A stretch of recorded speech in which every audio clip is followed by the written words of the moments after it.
दाएं हाथ को ऊपर उठाएं बाएं कंधे पर, बाएं हाथ को ऊपर उठाएं दाएं कंधे पर।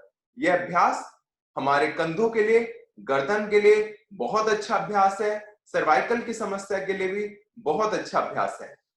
उत्तान मंडूकासन। कुछ देर इसी में रहते हुए गर्दन को सीधा रखने की कोशिश करें। साथ ही साथ जो ये वज्रासन वाले घुटनों वाले अभ्यास हैं, अगर आपको गाउट की समस्या है, अर्थराइटिस की समस्या है, तो आप इन अभ्यासों को मत करें।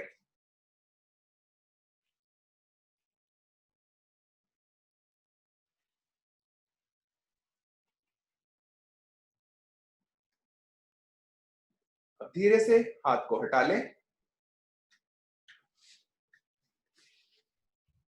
अब दोनों पैरों को सामने की तरफ फैला लें। दाएं पंजे को मोड़, दाएं पैर को मोड़े टखना घुटने के पास और इसको क्रॉस करते हुए दूसरी तरफ रख दें। दाएं हाथ को उठाएं, पीछे की तरफ ले जाएं। बाएं हाथ को उठाएं, चेस्ट के और चेस्ट के और घुटने के बीच में से निकालते हुए इस तरह से वक्रासन का अभ्यास करेंगे, कमर पीछे की तरफ। वक्रासन का अभ्यास मधुमेह के रोगियों के लिए विशेष लाभकारी माना जाता है। साथ ही साथ वक्रासन, वक्र का अर्थ होता है टेढ़ा। इसमें हमारी कमर थोड़ी इस समय टेढ़ी है, लेकिन ये हमारे पूरे शरीर, पूरी कमर को एकदम अच्छा सीधा कर देता है। धीरे से वापस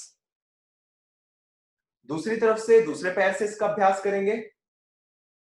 इसी तरह से पैर को क्रॉस कर दें, दाएं हाथ को उठाएं, पीछे की तरफ देखें।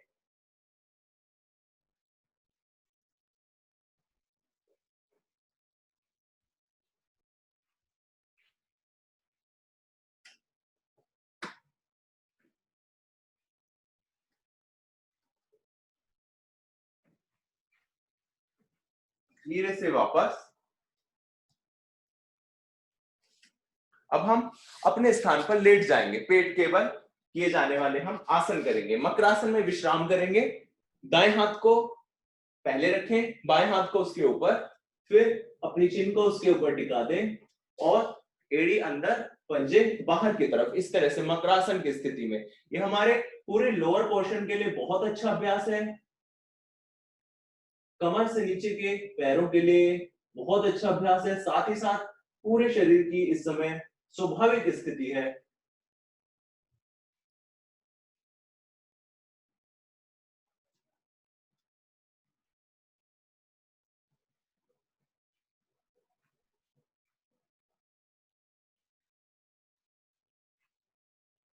धीरे से दोनों पैरों को मिलाते हुए एड़ी पंजों को मिला लें। दोनों हाथ कंधों के पास में। अगर आप इसमें दो तरह से कर सकते हैं। अगर आपके हाथ से ऐसे नहीं रोक पा रहे हैं श्वास भरते हुए, तो थोड़ा सा हाथों को आगे की तरफ ले जाएं और कोहनी को ऐसे करके इस तरह से करें।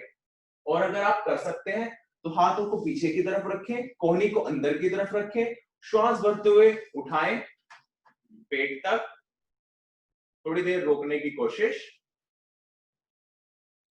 धीरे से जितना सीधा आराम से कर सकते हैं, इतना इतना जितना आप आराम से कर सकते हैं उतना सीधा रखें, लेकिन कंधों को चौड़ा रखें साइड की तरफ से।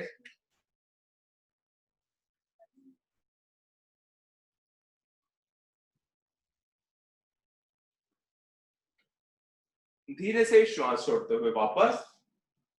दोनों हाथों को अपनी थाइस के नीचे ले जाएं।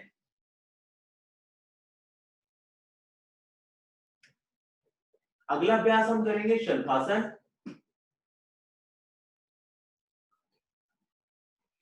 श्वास भरते हुए दोनों पैरों को पीछे की तरफ से उठाएं और कुछ देर रुकने की कोशिश करें श्वास भरते हुए।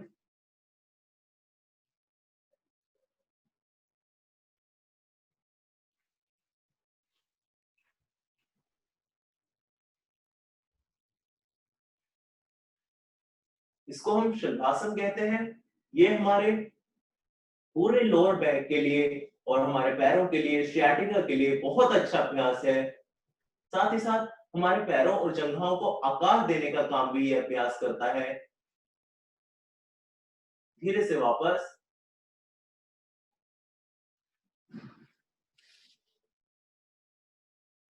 कुछ देर धीरे से अब कमर के बल आ जाएंगे, धीरे से कमर के बल आ जाए, लेटे सीधा, दोनों हाथ हथेलियां जमीन की तरफ। अगला आसन हम करेंगे सेतु बंधासन। यह हमारी कमर के लिए, और कमर के लिए बहुत अच्छा है, कंधों के लिए बहुत अच्छा है, पूरे शरीर के लिए बहुत अच्छा अभ्यास। दोनों पैरों को मोड़े। अगर आप दोनों हाथ आराम से पकड़ सकते हैं टखनों से तो पकड़े, अन्यथा हाथों को जमीन पर ही रहने दें और श्वास भरते उठाएं जितना आप आराम से उठा सकते हैं। इनहेल, अगर आप पकड़ सकते हैं तो पकड़ के उठाने की कोशिश। सेतु बंधासन, ये हमारे पेल्विक एरिया के लिए बहुत अच्छा है, घुटनों के लिए, कमर के लिए बहुत अच्छा अभ्यास है, कमर की मांसपेशियों को मजबूत बनाता है, कॉन्स्टिपेशन कब्ज की समस्या को दूर रखता है।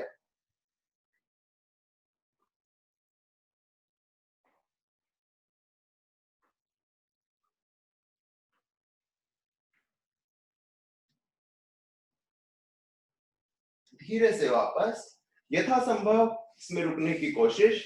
दोनों पैर अब सीधे रख देंगे सामने की तरफ, दोनों हाथ जमीन पर, दोनों एड़ी पंजे मिले हुए।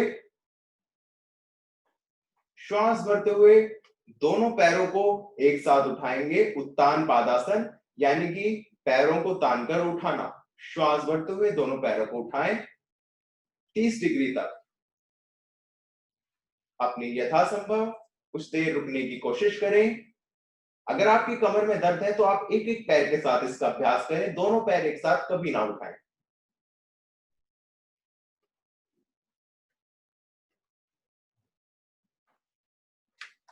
धीरे से वापस, लंबा गहरा श्वास लें, छोड़े। उत्तान पादासन के अभ्यास से हमारी जो नाभि है वो हमेशा अपनी जगह पर स्थिर रहती है, पेट हमेशा अच्छा रहता है, डाइजेशन के लिए बहुत अच्छा ये अभ्यास है, साथ ही साथ पेट की अतिरिक्त बढ़ी हुई चर्बी को भी घटाता है। अब धीरे से फिर से श्वास भरते हुए 30 डिग्री तक रोकें, धीरे से 60, धीरे से 90। अगर कर सकते हैं तो पंजों को अंदर की तरफ खींचें। इसे हम कहेंगे अर्ध हलासन। भारतीय कृषि में उपयोग में लाए जाने वाला हल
धीरे से फिर से दोनों पैरों को इसी तरह से रोक कर रखें।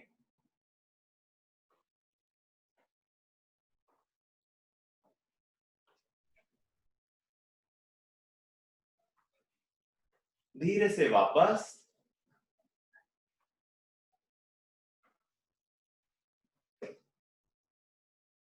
लंबा गहरा श्वास लें, अब दोनों पैरों को मोड़ते हुए करेंगे पवन मुक्तासन। दोनों पैरों के पंजों को, दोनों पैरों को घुटनों से मोड़ते हुए रोक लें। और अगर आपकी गर्दन में दर्द नहीं है तो श्वास भरते हुए उठाते हुए नासिकाग्र भागों को जितनी पास हो सकता है दोनों घुटनों के बीच में लाने की कोशिश।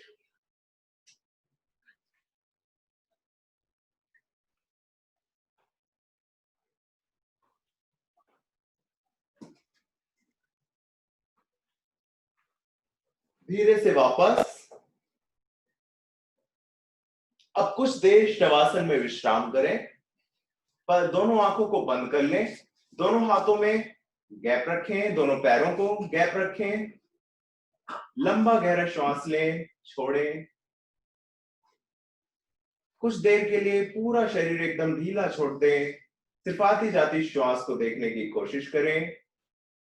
यह आसनों के बाद होने वाली जो थकान है उसको दूर करता है, पूरी अच्छी तरह से हमें रिलैक्स करता है। शवासन, सारा ध्यान सिर्फ श्वास प्रश्वास पर देने की कोशिश।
अब धीरे धीरे अपने दोनों हाथों की दोनों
अब धीरे से अपने हाथ पैर की उंगलियों को हिलाएंगे,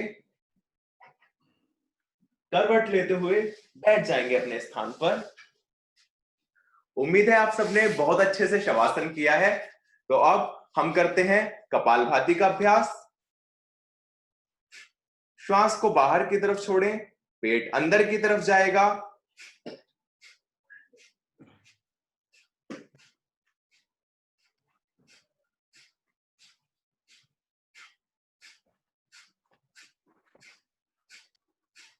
कुछ देर विश्राम।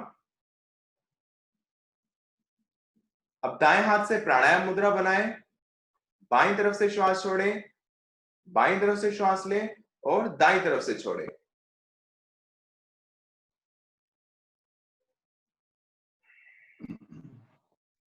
अनुलोम विलोम का अभ्यास करने से हमारे शरीर में एकाग्रता, सजगता बढ़ती है।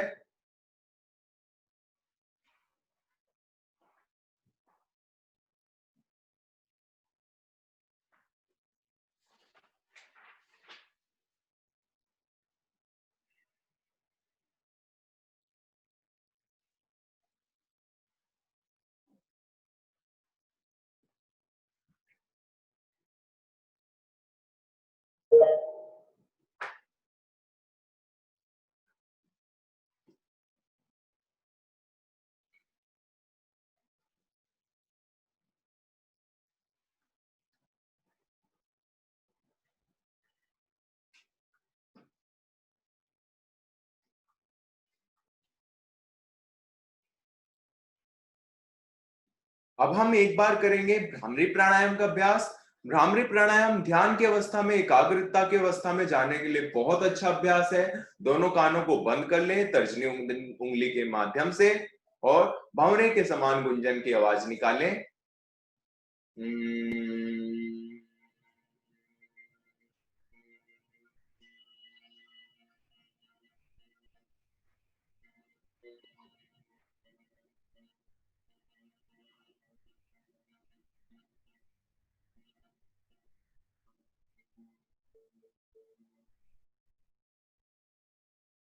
अब धीरे से बाएं हाथ के ऊपर दायां हाथ ब्रह्मांजलि मुद्रा में रखते हुए कमर गर्दन को सीधा रखें। कंधे और पूरा शरीर एकदम ढीला रहे, लेकिन कमर सीधी रहे। पूरा शरीर एकदम शांत। कुछ देर करते हैं ध्यान का अभ्यास, मेडिटेशन। कुछ ना करें, सिर्फ आती जाती श्वास को देखें और बंद आंखों से दोनों बाहों के बीच में प्रकृति वाले स्थान पे ध्यान लगाने की कोशिश करें। सिर्फ आती जाती श्वास को देखते रहें।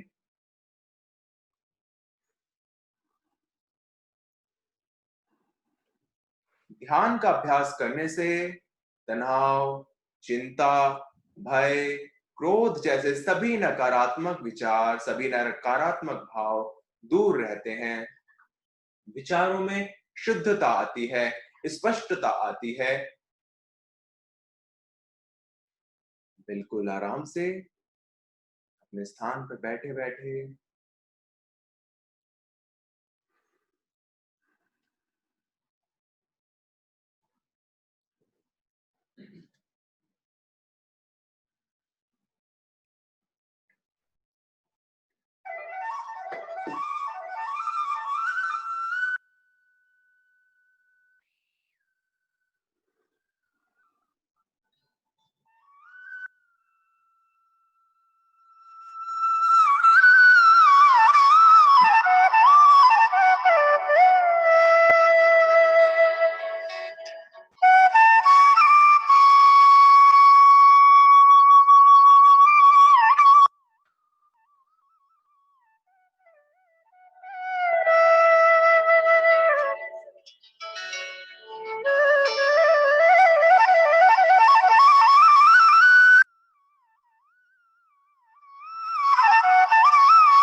धीरे से दोनों हाथों का दर्शन करते हुए अपनी आंखों को खोल लेंगे। आप सभी का हमारे साथ लाइव जुड़ने के लिए हार्दिक धन्यवाद। Thank you very much, Prashant, for a wonderful session of common yoga protocol. On behalf of Director PGI, Dean PGI, and the faculty, I thank you. And we now move to the next part of the session. We are joined by our Director, Professor Jagat Ram, Dr. G.D. Puri, who is our Dean Academics, our invited and reputed guest speaker, Dr. David Frowley. You might have noticed that we had people from PGI faculty, nurses, technologists, all joining us for this program. There was a little bit of power interruption, but I think we resumed seamlessly. And this is the time of digital world. All of us are trying to align ourselves to the digital world. Without much ado, we will move to the next part of the session. I will now introduce you to our director, Professor Jagat Ram, who is not only accomplished eye surgeon, he is also an Oscar Award winner for his pediatric ophthalmology. He has carried out about 100,000 surgeries, which is in itself a feat, and for his excellent publications ranging from NEJM to different big research assignments. He has been recently awarded last year one of the highest civilian awards of the country, the Padam Shri. I now give the mic to our revered director, Professor Jagat Ram, to give his formal welcome address to the people who are watching, to our faculty, to staff, and of course, welcome our distinguished speaker, Dr. David Frowley. Over to you, sir. Thank you, Dr. Akshay. Good morning to all of you. Dr. David Frowley, Director, American Institute of Vedic Studies, USA, and Padma Bhushan Awardee, Government of India. Professor G.D. Puri, Dean Academic PGI. Professor Meenu Singh, Professor Akshay Anand, Coordinators, faculty colleagues, resident, staff, and dear students. I express my greeting to every one of you on the occasion of 6th International Day of Yoga, celebrated not only as a symbol of human priority on health and wellness, but also as a tool to maintain self-discipline, mental hygiene, and engage in self-discovery. This is relevant in times of current COVID pandemic. Atha Yoga Anusashanam spell out the first shloka of Patanjali, underlying the importance of mental hygiene in health, prevention of anxiety and stress. Therefore, while physical distancing is a norm of yoga practitioner in current crisis, the social distancing is neither endorsed by yoga nor by health managers, as it distances us emotionally from those who need our help and whom we should instead comfort. Yoga is thus composite ancient Indian technique to achieve wellness, harmony, and social order, not only symbolizing the unity of mind and body, but also health management on a grand scale. Its goal for maintaining physical, mental, social, and spiritual health, referenced by Taittiriya Upanishad, were later redefined by World Health Organization as one health paradigm. In Taittiriya Upanishad, the concept of Panchakosha is lucidly explained as a narrative of mind-body connection, now defined as mind-body medicine, the joint flagship program of Ministry of Ayush and Ministry of Health and Family Welfare. Perhaps Dr. Frawley will dwell on it in more detail. This is also nicely elaborated by Sushrita and certain other, imploring a need of equilibrium in doshas easily achieved by pleasant soul. This is possible by the inner engineering using breath, that is the practice of pranayama, which act as a bridge between the mind and body. If the mental perturbation remains unaddressed or uncalms, chronic psychological and psychosomatic disorder will follow. This is why the 45-minute common yoga protocol you practice in the morning has been included in the asanas or the postures, we say, pranayam or the breathing technique, and the dhyana, dharna and samadhi, that is the meditation. Yoga therefore has potential to act as an adjunct to modern medicine due to growing number of non-communicable diseases, migraine, hypertension, diabetes, cardiovascular disorder, stroke, and many others, all of which have a strong psychosomatic component. The Ashtanga Yoga,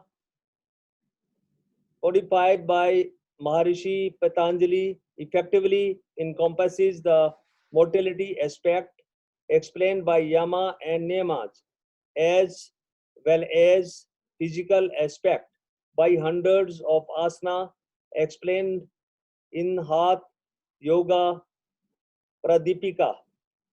PGI is also planning to set up the Department of Integrative Medicine that acquires the global leadership in this area, just like AIIMS New Delhi.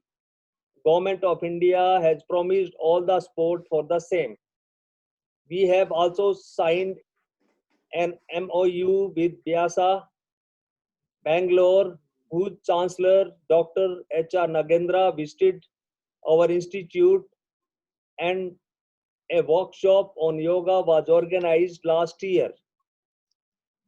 By inclusion of yoga in lifestyle of technologists, nurses, physicians, faculty members, and students, the healthcare delivery can be revitalized and scientific validation of the disease specific yoga protocol can be used for reduction of treatable disorder based on sound scientific evidence.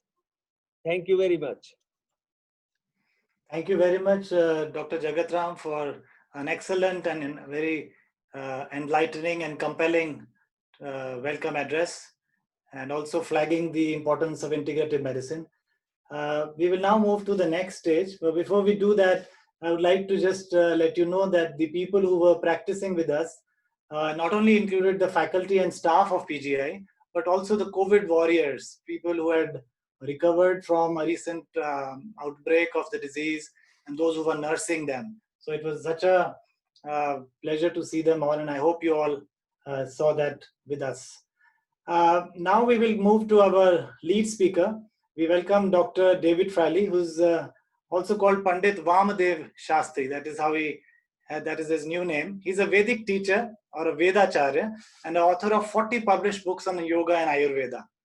And he has also translated this into 20, these are available in 20 languages worldwide. So Vamadeva has received Padma Bhushan, the third highest civilian award of the government of India recently, for his Vedic educational work. He has a degree in literature, D.Lit, from S. Vyasa, Swami Vivekananda Yoga Anusandhan Sansthan, that our director just now mentioned, with whom we have a MOU also. and he received a National Eminence Award from South India Educational Society. He is the director of American Institute of Vedic Studies in the United States, which offers publication and courses in Vedic knowledge systems. He is associated with Vedic organizations worldwide, and is regarded one of the pioneers in the global spread of yoga and Ayurveda over the last several decades. The topic he is going to speak on is a very interesting topic and more relevant to not only yoga, but COVID times that we are witnessing. He's going to be talking of the yoga and Ayurveda psychology and its relevance in the post-COVID era, which signifies that yes, we are transiting into we are probably going to overcome COVID soon. And there is a plan Dr. Frawley has for the post-COVID era. We are very happy, and on behalf of our director, dean, and faculty, staff, students, we welcome you to give your keynote address. Over to you, Vamadevji. Namaste, Shri Guru Bhyo Namaha. It is my great honor to be with all of you on this special day, this International Yoga Day. I am happy to be with PGI Chandigarh. I've been through Chandigarh many times, also to Himachal, through Haryana, through Punjab. And so it is a very area close to me. I want to thank Dr. Jagat Ram, the director of this very important institute, Dr. Gigi Puri, the dean, Dr. Gurpreet Singh, dean also, and of course the faculty, staff, and students of PGI Chandigarh, and all the people who have come to this particular event today through this webinar, and also who are gathering together throughout the world on this International Day of Yoga, the 6th since it became recognized by the United Nations. But yoga has been going on in India for many thousands of years. It's at the very origins of the Indic Dharmic civilization. And it is also spreading worldwide. It has been adapted everywhere. And it is helping people at many levels of spirituality and medicine.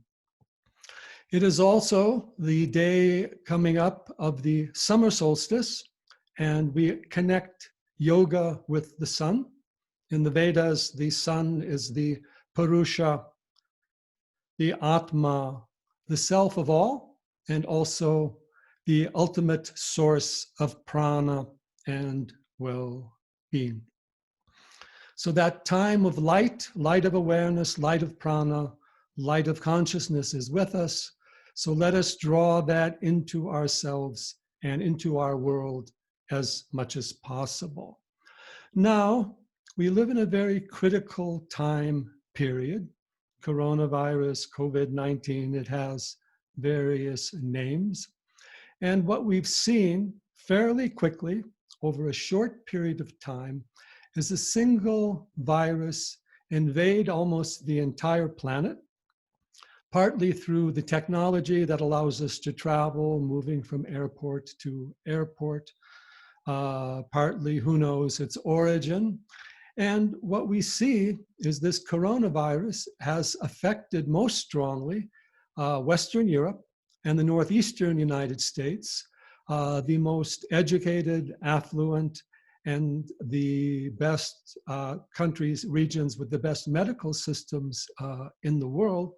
And it has caused a great deal of problems there, as well as globally as a whole. India is also struggling with it. India, of course, contains 1/6 of the population of the world. So the numbers here in India always tend to appear larger than what they may be in other areas, but it is a definite threat.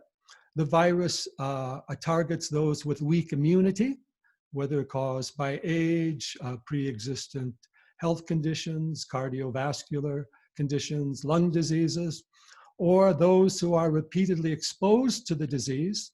Many of the people who pick up the disease will not come down with significant symptoms. The current statistics show globally that only 1% are showing significant symptoms of those who test positive for the disease. But unfortunately, they can also carry it on to others. So what I want to address today is yoga at a psychological and immunity level, including Ayurveda, physical and psychological immunity. But for that, I also want to put yoga into another perspective. I view yoga as a science of consciousness. This is not just my view. I remember Sri Aurobindo, so many others have said that.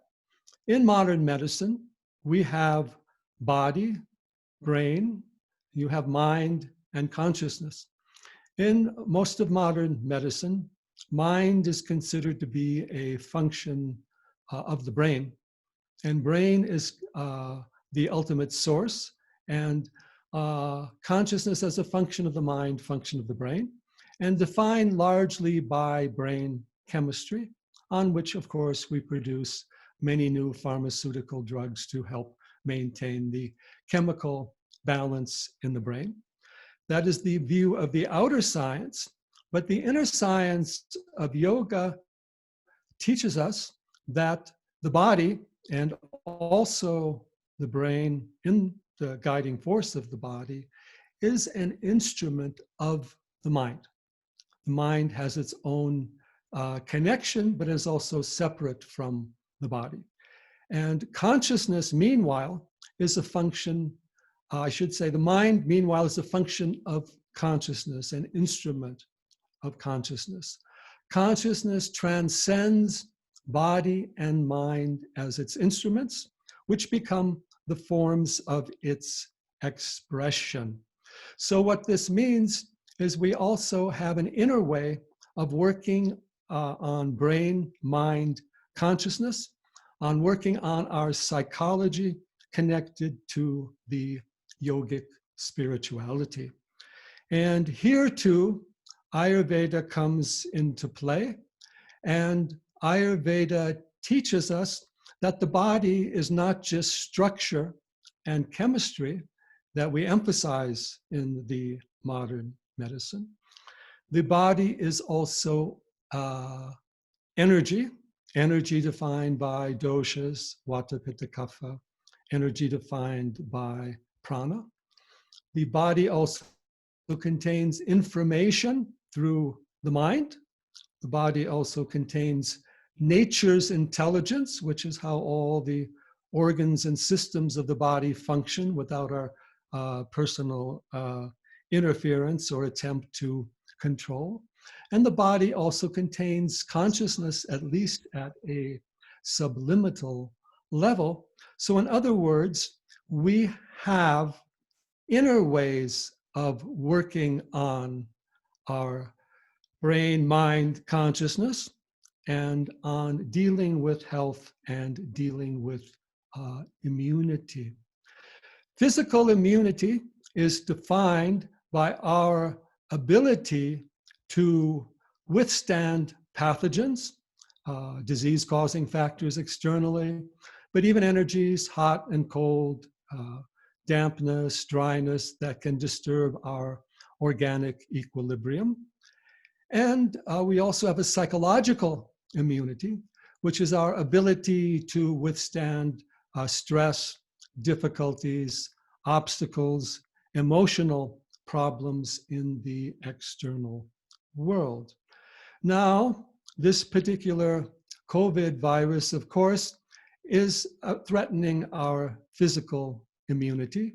For that, we're looking for a vaccine, or we're looking for certain other chemicals to help us overcome that.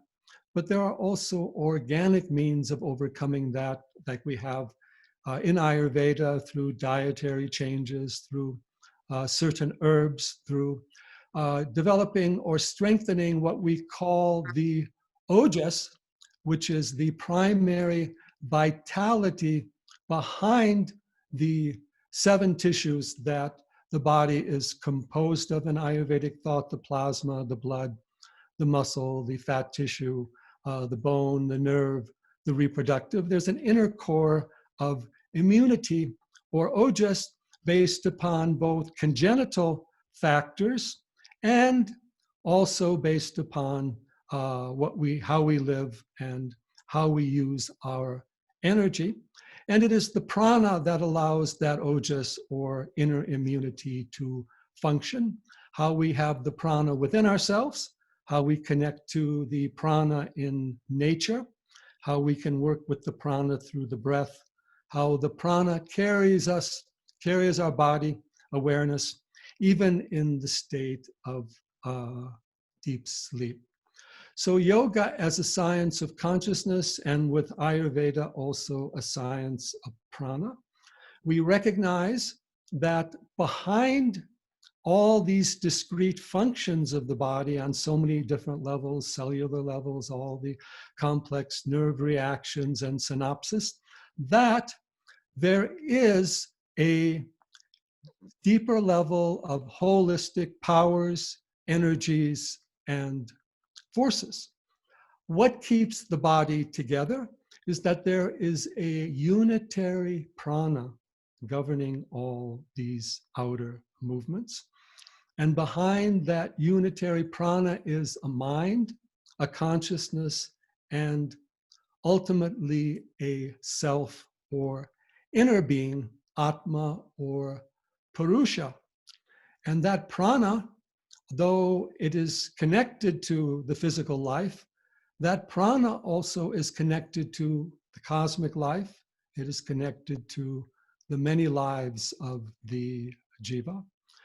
And our consciousness is also connected to the whole of life. So what does yoga teach us, and how does it even define itself? As we know through Yoga Sutras, that the yoga is the Chitta Vritti Nirodha. Nirodha is often regarded as negation, silence, mastering, controlling, stopping, mastery of the mind. I like to look at it in a fairly simple way. The Nirodha, or control of the mind, is also detachment, or more specifically, disidentification with the mind. You are not the mind.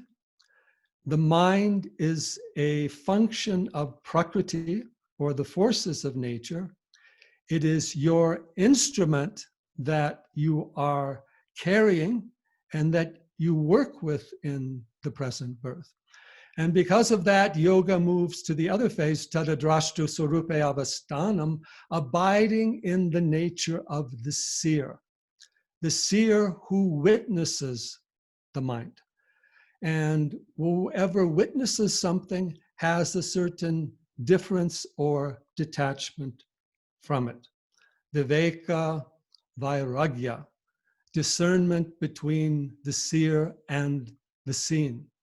Detachment between the seer and the seen.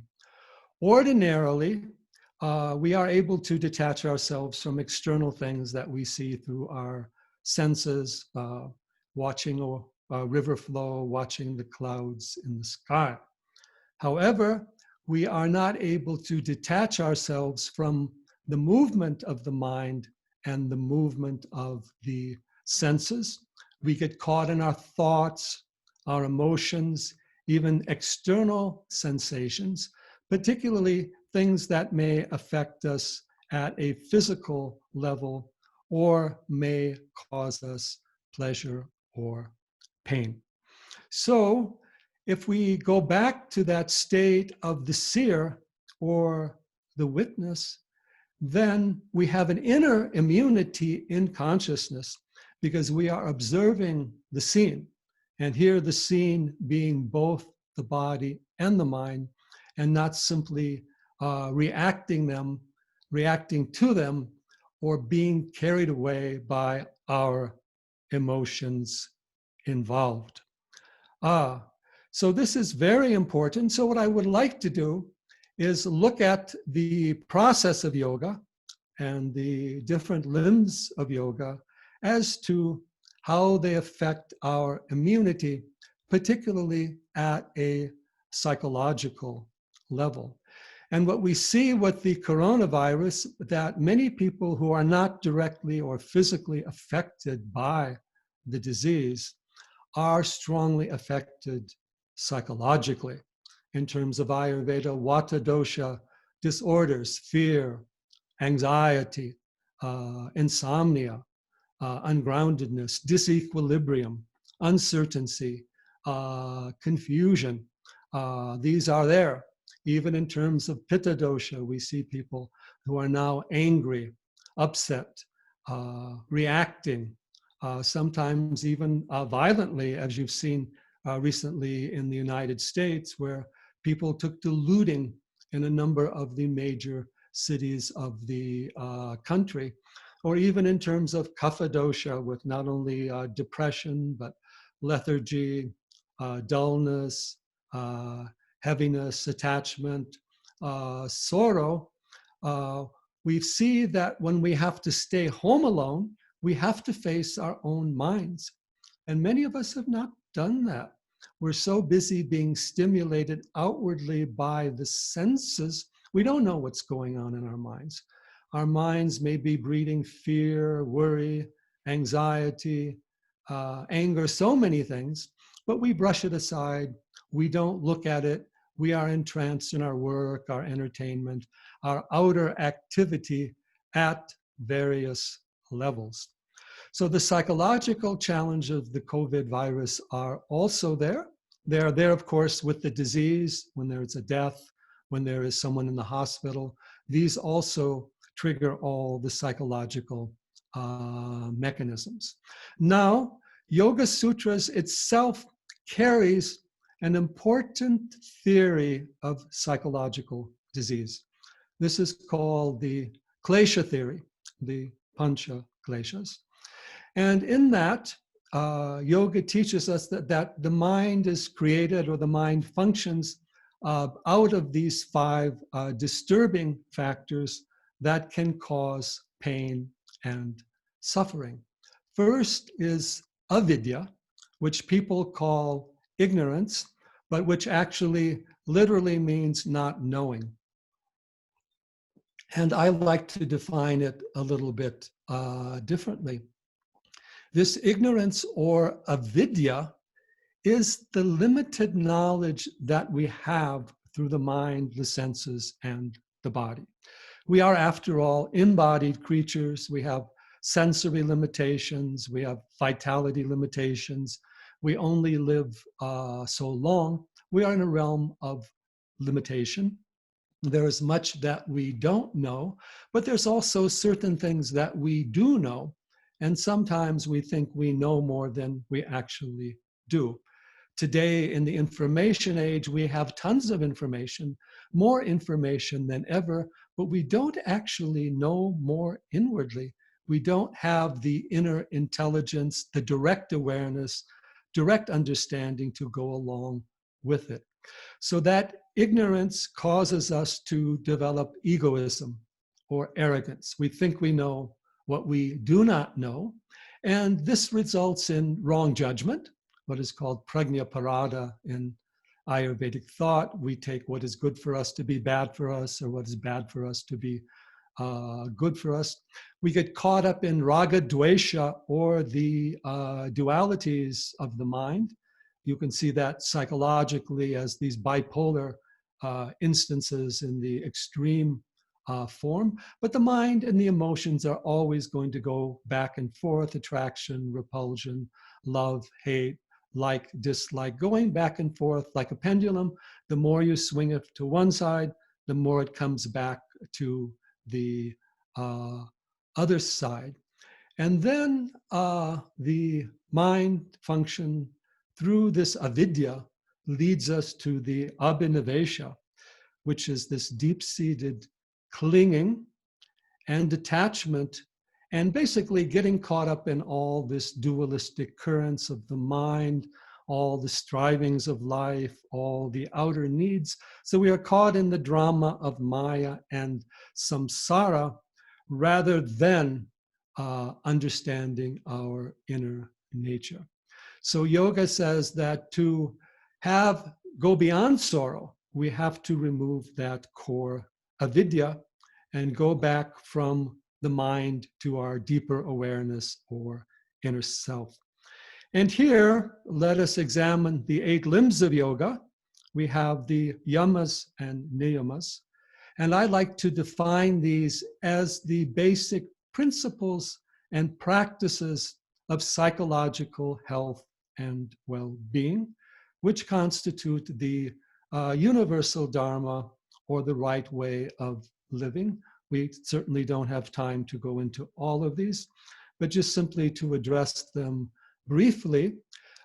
If we have ahimsa, not wishing harm to any other creature, we also remove the forces of harm in our own psychology. A lot of our psychology, its negativity, is based upon gossip, negativity, jealousy, envy, and seeking to disrupt or control other people. So removing that, we remove one of the main causes of psychological suffering just in our ordinary behavior.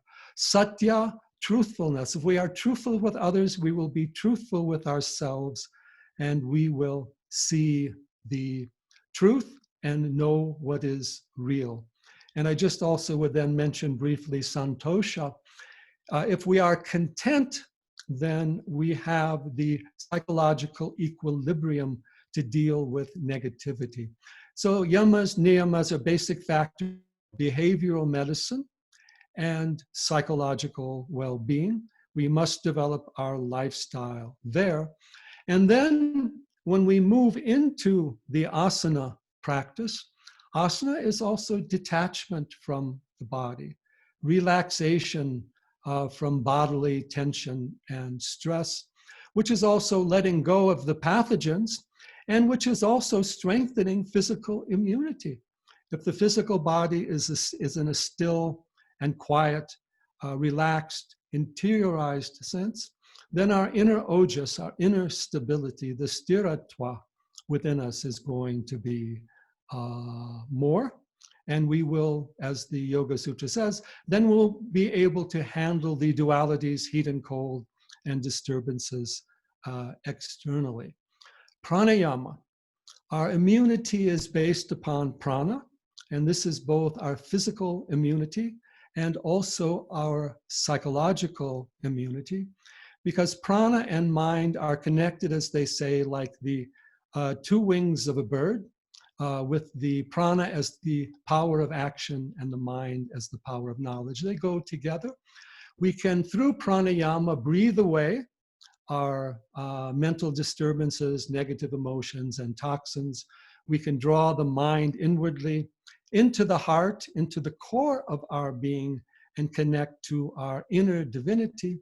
And we have an inner prana, a prana that exists behind deep sleep, an inner prana, a unitary prana, through which we can connect with cosmic and environmental forces of healing.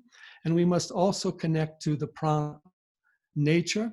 And I've also said that we cannot have immunity and resistance to disease as a species if we've destroyed or if we've damaged the integrity of the ecosystem, which is the pranic sphere, the biosphere, the atmosphere of the planet. So the ecological factor comes in here as well.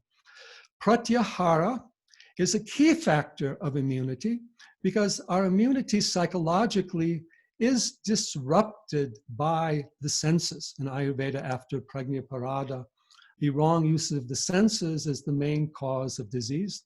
And throughout the world today, we are overstimulating our senses. We are having very powerful positive and negative impressions, colors, lights, music. Many people are wired up through the whole day and being electrified, you might say, through the senses. Only if we can turn our senses within, only if we can use our senses in a contemplative manner and detach the mind from sensory reactions, can we have psychological and mental well being and go beyond psychological sorrow. As long as we're filling our mind with disturbed impressions, I also say what junk food does to the body, junk impressions does to the mind. Our nutrition to the mind through the senses is very important, and that should be sattvic. Another statement I like to make is we let people into our minds that we would never let into our homes because we are not guarding our senses with the proper pratyahara. We should have the strength of willpower not to be overcome by external sensory impulses, and we need to unite and strengthen our senses through developing the third eye, the inner power of hearing, shravana, and again, going out into nature, opening to the sensory beauty and sattvic power of nature with a receptive and contemplative mind, rather than this rajasic, tamasic mind that we have that's always running after pleasure, stimulation, or just simply dulling itself out externally. Dharana is the key factor for the immunity of the mind. In fact, we could call the immunity of the mind psychologically as our dharana shakti. And I would also define dharana shakti as the power of attention. You know, we have an educational system today that fills people with information, but it doesn't cultivate power of attention, concentration to use that information. We're overly stimulated through the senses, so our dharana shakti now is less than a second or maybe a few seconds. And every little thing from the external world can disturb us because we have no inner stillness and power or dharana shakti. We haven't cultivated the buddhi or the inner intelligence properly. So it's very important that we recognize our power of attention is the most important thing. Don't give your power of attention away easily. And whatever you give your power of attention away to can control you and condition you from the outside. So today in the modern world, there's so little power of attention that we can have pandemic fear, pandemic anxiety. Along with the real pandemic disease, we don't have the inner power to take care of that. And that's what yoga teaches us, ekagra chitta, one-pointed mind, one-pointed awareness, moment by moment awareness. And then the yoga takes us to the dhyana as meditation, or the expanded state of awareness. I like to connect dharana with seeing. It's holding to a particular point. It is a focus. I like to connect dhyana or meditation with hearing, particularly inner hearing, shruti, because it is a kind of expansive peripheral awareness. And in this dhyana meditational state, again, we observe, we rest in the state of the seer, and we give space, we give everything its own place. In fact, the mind needs space to heal itself. And one of the problems of all the psychological issues we have is our minds have become too much two-dimensional and too much stimulated externally. And even here, when we are staying at home as part of the social distancing, we must remember two things from yoga. One, we must remember the meditation, the internalization of awareness. And we must remember that the entire universe also dwells within us. We must develop our inner vision. Along with that, we need to have some proper sources of sattvic impressions, flowers, plants, pujas, rituals, so many things that we can do. We should make sure that we're not caught in a negative, disturbed sensory field or dull or just simply no stimulation at all. and that we give the proper inner space to the mind, because it's hard for us to give the outer space to the mind.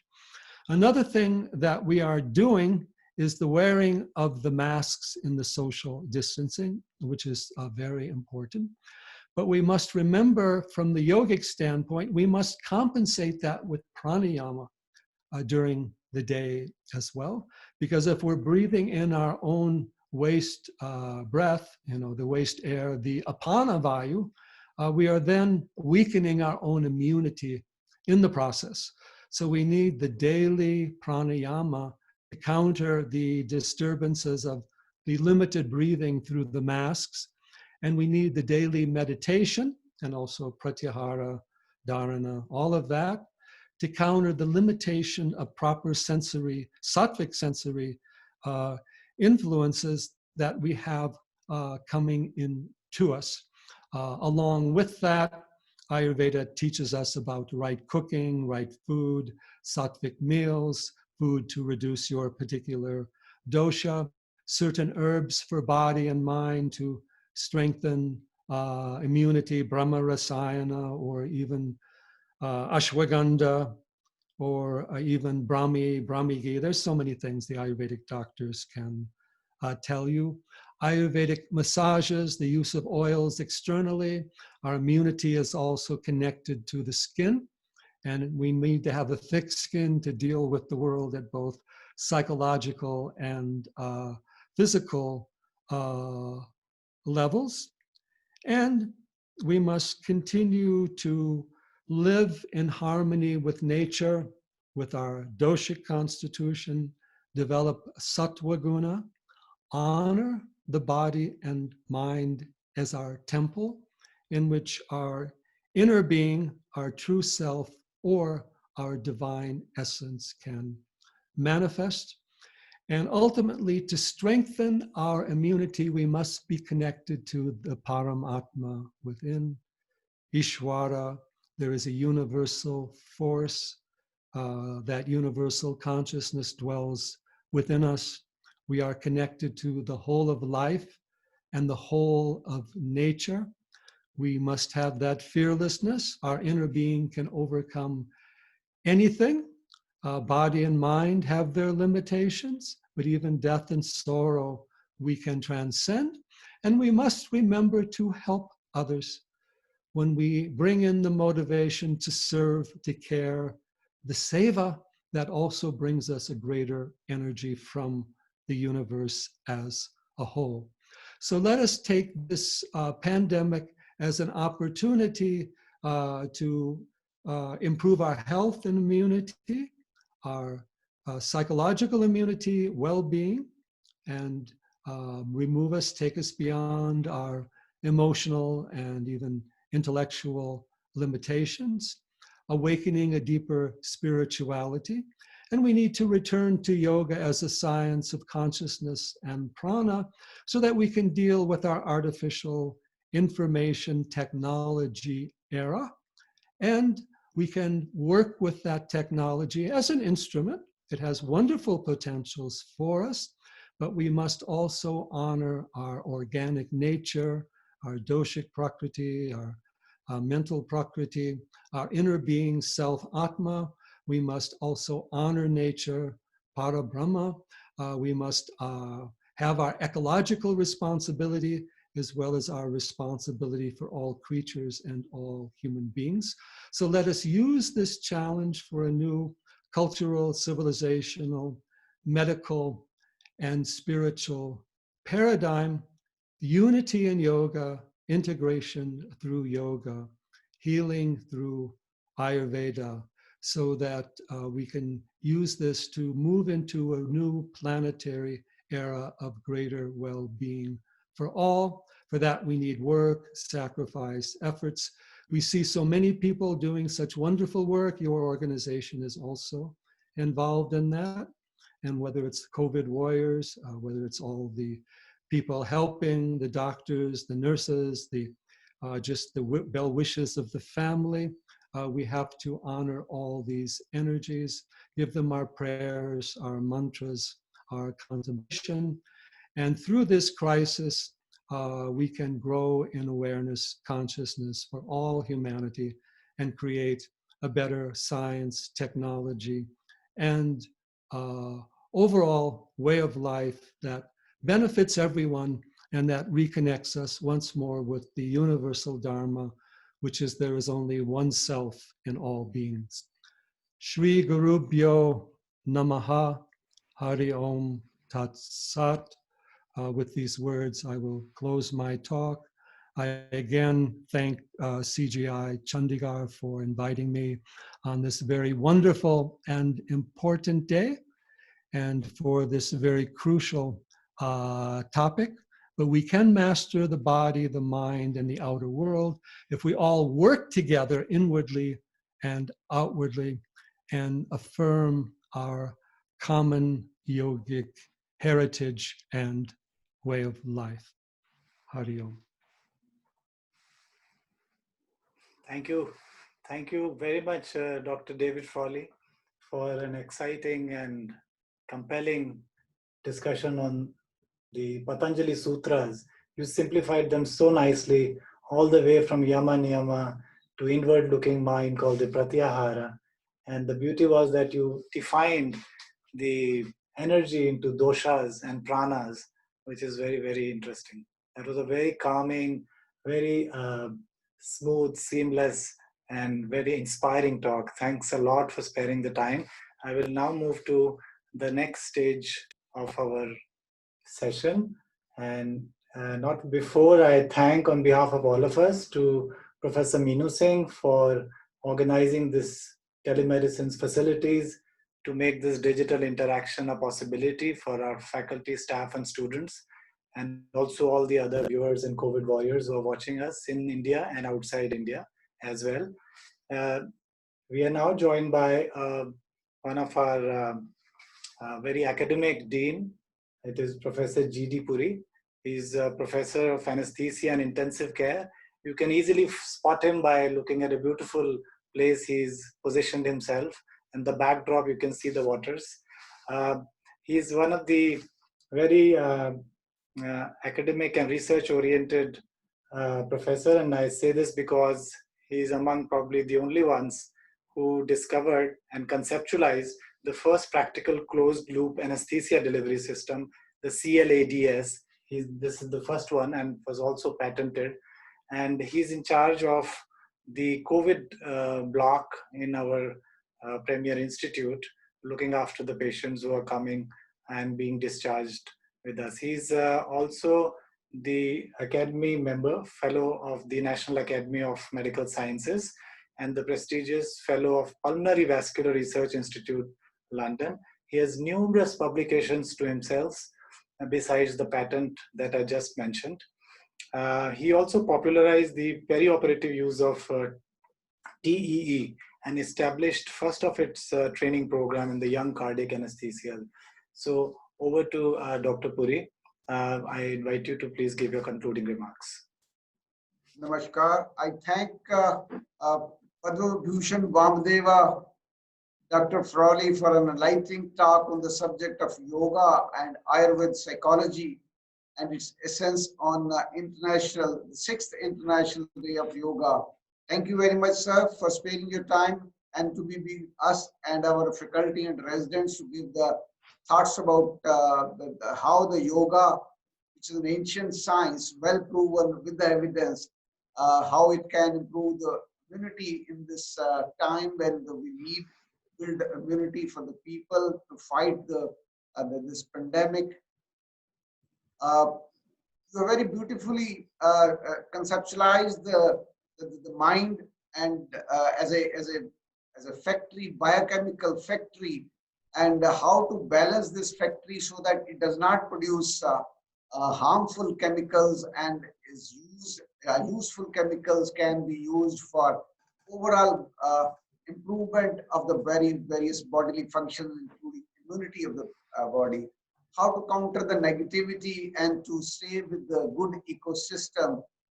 How the brain the factory can be influenced not only by the environmental factors, both physically as an entry of contaminant to the brain, but also entry to the various five senses from the eyes, ears, nose, smell, taste. So how these things can affect this factory and how these things can affect the neural outflow from the brain, which can be used to improve the immunity or harm the immunity depending upon how you control this balance. And very beautifully, this has been done by the explaining various yogas, various, every day we have this session organized by Professor Anand on this yoga, various common yogic exercises. They're not only helpful for the physical improvement directly, but indirectly through improvement of the mind. It affects the physical as well as immunological systems of the body. And these are very important in this lockdown and post-lockdown era when the people are either forcibly or for the sake of preventing spread of infection, they are isolated from each other and they don't get enough support, mental support in this time. What we have seen in our COVID hospital, where the patients were kept in isolation to avoid any cross-contamination or infection, how they were feeling lonely and how this yoga exercises and how the communication through the remote, CCTVs, we could encourage them to do the yoga and how their mental balance improved and how many of them, those who are thinking of doing suicide, their mind was calm, not only in to treat the patients, but also the people who are taking care of these patients. They're also under very psychological stress. And this yoga helped us a lot in balancing their mind and improving not only their mental balance, but also the outcome as far as the taking care of the patients is concerned. PGI is known for its academic activities, and as a part of supporting the yoga and the ancient science, a lot of research projects are being undertaken by various faculty, and even myself did studies to do the pre-operative calming exercises using yoga as one of the methods instead of using drugs to calm the mind, and we found that it not only decreases the anesthetic requirement, but also it improves the pain, decreases the pain medicines post-operatively. We have a journal which is dedicated for the integrative medicine, and we publish articles related to this yoga, integrative medicine. And Dr. Akshay Nand and his team are working tirelessly to spread the knowledge as well as the practice of yoga amongst not only the general public, but also among the scientists who, for some reason, initially they are not as receptive, but with the development of evidence-based medicine and evidence-based advantages of yoga and its exercises, we have got very good support, and it's being accepted as one of the methods of management as a part of allopathic medicine. With this, I must thank you again, Professor Rowley and Professor Nand, Professor Jagatram, who is always helping this, not only the yoga, but also all academic activities institute. As a good team leader, we thank you also for allowing us to organize this event on this 6th International Yoga Day. And with this, I thank you, Dr. Rowley, and the team of Dr. Akshay Nand for organizing this and being a part of us. Namaskar.